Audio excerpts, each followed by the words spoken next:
Donc là, tu es tombé dans un trou noir. Tu ne ressens plus rien, tu ne vois plus rien, mais tu es toujours là. Et tu fonces actuellement vers le point où tout se crase. Ce point-là s'appelle la singularité. Et en même temps, il y a une question qui surgit dans ton esprit. Puis-je m'échapper d'ici? Eh bien, c'est ce qu'on va voir aujourd'hui sur notre chaîne Sciences et Culture TV. Let's go!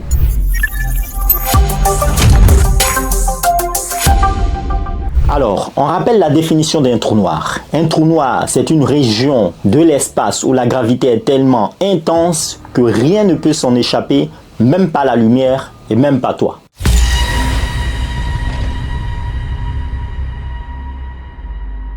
Donc, tu as compris, rien ne peut s'échapper du trou noir.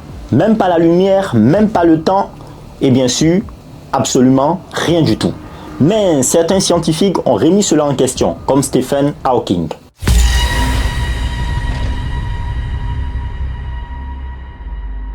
Alors, selon la relativité d'Einstein, lorsque tu franchis l'horizon des événements, il n'existe aucun retour possible. En fait, à l'intérieur du trou noir, le temps et l'espace sont tellement tordus que tout pointe en fait vers l'intérieur. Donc, même si tu marches à reculons du trou noir, ben, tu auras l'impression que tu vas à reculons, mais en fait, tu descends toujours dans le trou noir.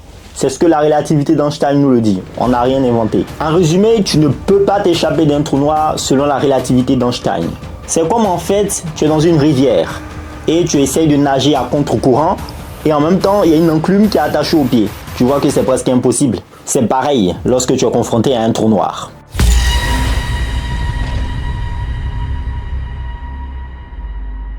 Par contre, en 1974, Stephen Hawking ou Stephen Hawking, ça dépend de comment on l'appelle, a fait des études sur les trous noirs. Et il a montré que les trous noirs ne sont pas complètement noirs. Ils émettent un rayonnement qu'on appelle, figurez-vous, rayonnement de Hawking. Mais comment c'est possible ?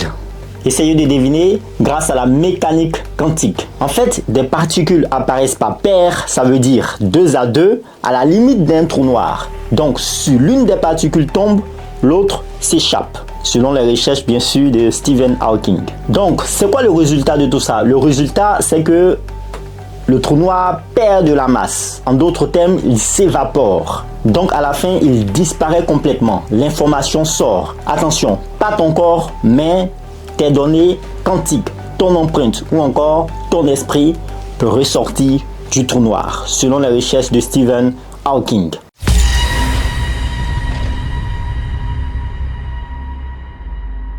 Comme on l'a dit dans la précédente vidéo, d'autres recherches ou d'autres théories vont plus loin.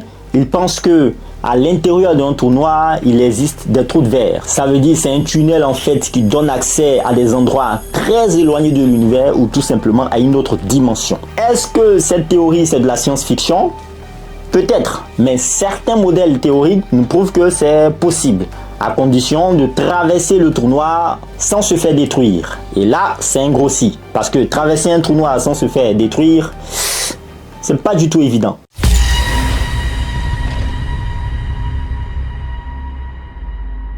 Alors, si on ne peut pas s'échapper d'un trou noir, est-ce que tout ce qu'on est détruit à jamais? Stephen Hawking, oui, encore le Stephen Hawking, il pensait au début que oui, et après, ben, il a changé d'avis. Aujourd'hui, la plupart des physiciens pensent que oui, pensent que l'information peut se conserver à l'intérieur d'un trou noir, un peu comme une clé USB cosmique. C'est le cas par exemple de l'holographie. T'as déjà entendu parler? Bon.